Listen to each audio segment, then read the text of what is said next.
Hey, hi, Dr. Hi. Cari. Welcome. How are you today? Oh, great. Looking forward to this chat. Thanks. Thanks for joining me. So, here's the topic that I'm interested in today. I want to explore this with curiosity. Is there inherent bias in policy and rubrics? Here's what I'd like to share. Standards and rubrics, they may be created in positive intention with the intention to maintain equity, right? Balance, consistency in any system. But in actuality, at times, following rubrics, following policy, kind of blindly, if you will, it creates this one size fits all standard. It actually doesn't allow for diversity or value diversity. We see this in our world, for example, in our policing system. Often Mhm. people are characterized, they're judged by a characterization rather than observing the depth of the person that may be in front of you. This rings true to me in ministry and the concept of observing the letter of the law and following it over the work of the sacred human heart, as demonstrated by our master teacher and way shower. For example, Jesus healed on the Sabbath, right? The letter of Hebrew law was that you cannot do any work on the Sabbath. And he came into conflict because of this. And in John 5:17, Jesus goes as far as to say, my father does this, like he's always working, and therefore I am too. And he really did run into trouble for this. So this kind of fits into me and the letter of the law. Like, do we always observe the law over the love and the ever flowing consciousness of Christ in us and all things in the world? Right? So I want to recognize too the value of the structure of rubrics.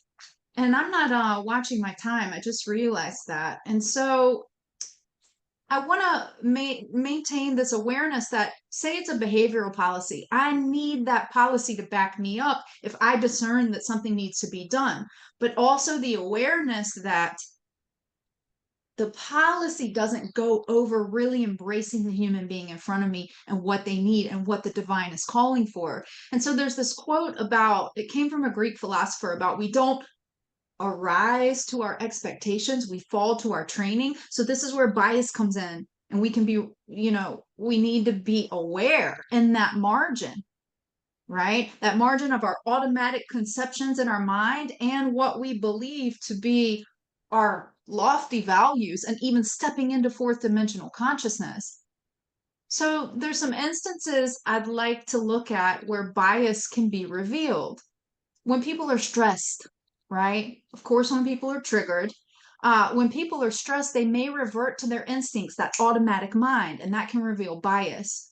So we run into trouble using standards and rubrics when rubrics are meant to be neutral, but are evaluated using subjective lens.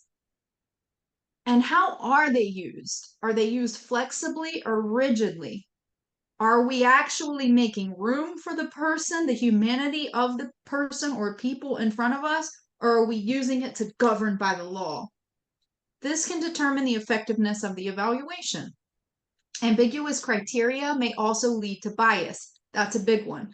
Now, this is relevant for me as we step from third dimensional consciousness into fourth dimensional consciousness. Third dimensional consciousness is polarity, it's duality, it's there so we can discern and see. But as we arise into fourth dimensional consciousness, there's at one-ment. There's this work of the sacred human heart. And there's not the need to kind of like, it's not a place. Now we're in both dimensions always, all the time, right? It's our consciousness and how we're able to flow and how we're able to be aware, self aware, right? Because in 4D consciousness, it's like I can discern, but I am at one minute. And so here's where I just see this margin for error when bias, personal bias, and triggers and like a lack of awareness, self awareness, awareness of the entire situation can lead us to discriminate or act and bias against, or yeah, against others, I suppose, and error with others, I'll say. And so, how does this land for you, Dr. Cari? I think you have some examples here of how this shows up for you in the world, and I'm interested to hear what you think. Well, you're bringing up some really good points about, Mm. Jesus to policing to all kinds of stuff. It's really, really good points.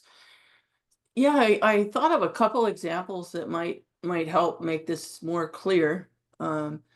So think about, well, a way that simply checking off criteria can miss seeing the person in front of us. We have our boxes, but we might not see who's right across the table. So, for example, there's a job and you're doing a job interview, and the job requires a college degree. So, person A graduated from Harvard, and person B went to community college and then finished their education at a regional university. They took similar courses, and person A, the Harvard person, got slightly better grades. So obviously A is preferable, right? They went to a prestigious college and got better grades. Maybe so on paper. Yeah. But you look at it closer and you find out by talking with the person and seeing the person in front of you, you find out person A got their education paid for by family wealth. They never once had to worry about their funding.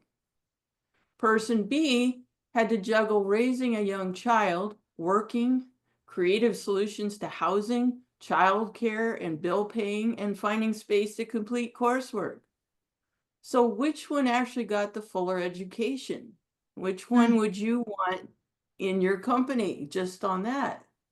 There's a whole story behind the box, more than just what that box is doing.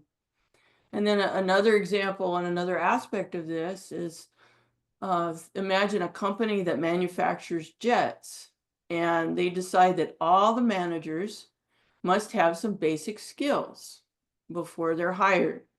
So they put together a training program for the generic or typical manager, and it includes public speaking, sales, team leadership, job interviewing criteria and skills, basic employee counseling, and problem solving. That sounds good, right? I mean, it sounds like what a manager should know. Sure. It's cost effective and time effective for the company to get people through with a generic set of skills. Um, but it may be noticed after a while that there's some people who specialize in jet fuel, and they'll only be leading a team of jet fuel specialists. They will never ever be in sales situations.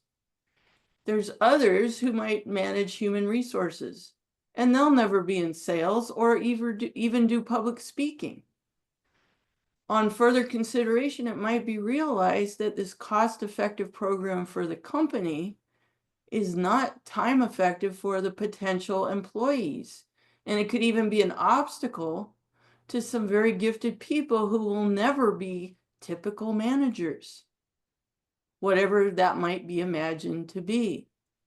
So on one hand, you could say, oh, well, it's fair because we have a standard program everyone has to go through. But is it the best? Is it, I mean, a jet fuel specialist is not going to do well in some of these areas, but that's what they're always going to be doing. Is that really what you want for your best team that will help your company to grow? Is generic? Do you really want generic managers? Hmm. So, You make a good point. I think about this from what you're saying and the evolution of what we are as the unity movement, because I noticed being in South Florida and really starting to serve in unity in South Florida. A lot of our centers have gone through like this wave of closing, right? Like in the 90s, even Unity on the Bay was big, and it brought in James Van Prague and Deepak Chopra would speak there, and it would bring in an audience that was like in Miami. And I mean, it was like a thing for the production crews and stuff. They would go to Miami on the Bay when they were in Miami on a Sunday. right? It was like it brought in a greater audience, which even I think is in our structure of like, what does UWH do? You know, we advertise to all of those, and then UWM oversees our ministries, right? Long story short, with the waves of closing in South Florida, it led me to understand that consciousness, first century Christianity, the demonstration of Jesus that may not be the mass iteration of Christianity that we see in our world, that's a wellspring. It could break open in the ground right here and create a grove, and then life will flock to it, right? So Hmm. you bring up a big question as we do this work and this consideration and evolving human consciousness by the light of Christ, right? Because what is the next iteration? There will always be a wellspring where the first century Christianity that the Fillmores were called to, the ground breaks open and it flows forward. We are a revered religious movement and the evolution of American culture at this point in unity. I feel a resonance with that as I say it, right? The wellspring of what breaks open to bring this consciousness forward if it's no longer our brick and mortar centers. Not that it doesn't have to be, because that's an asset that we do need to be educated to uphold, right? Hmm. So that just sparked my mind, like, oh, so interesting. Like, how do we almost serve and cultivate the unknown of how is the consciousness of our movement going to, because I became aware if all the centers close around us, the wellspring is still here. It's breaking the ground as we speak, right? Oh, exactly. So how are we educated to that? And how do we create standards and rubrics for that all the way to like upholding the assets that we have now? It's an interesting conversation, and I like your examples. They were clear and to the point. They landed. And this is a big conversation in the evolution of human consciousness, in our police system, in our companies, um, down to what we do together on a daily basis, all that we do. And It'll be exciting to see how it all unfolds. amen. And I guess with that, I feel complete. How are you? Yes, until next time. Ah, yeah, yeah. Which, hey, I gotta say one more point. Until next time, you and I doing projects like this, and how, okay, we can do this now, you know? I was even thinking coming into this today, what am I gonna, I like our studies because it keeps me like, our cohort, we're texting each other and we have like relevant, it's like, oh, I'm in the center of unity, and what's that going to be like after this next year for me? So, yeah, stepping to the edge of the great unknown. What is Yeah, next? what is? Yeah. And so I guess I'll say, aligned to the Christ light in every cell in my body before this life, after this life, to everything in and around you, the Christ light is what calls us here. And it is the truth that moves us in every step of our being. And with this being known and true, all right, so it is. Thank So it you. is. All Amen. right. Amen. All right, let's find Let's find the, the stop button. you got it.